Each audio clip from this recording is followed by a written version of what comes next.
I'm going to show you how to use SenseNC Feeds. The add-on appears when installed. First, we need to enter our credentials to log in.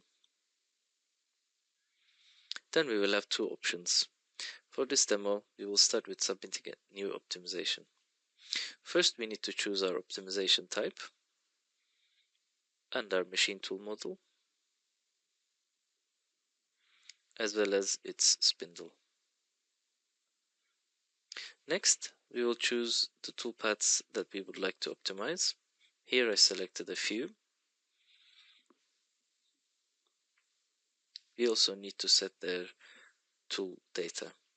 As I've done this before, I can easily import them from our database. And lastly, we need to choose our material.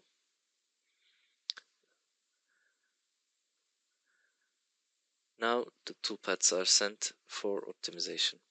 We can go back and have a look at a couple finished toolpaths.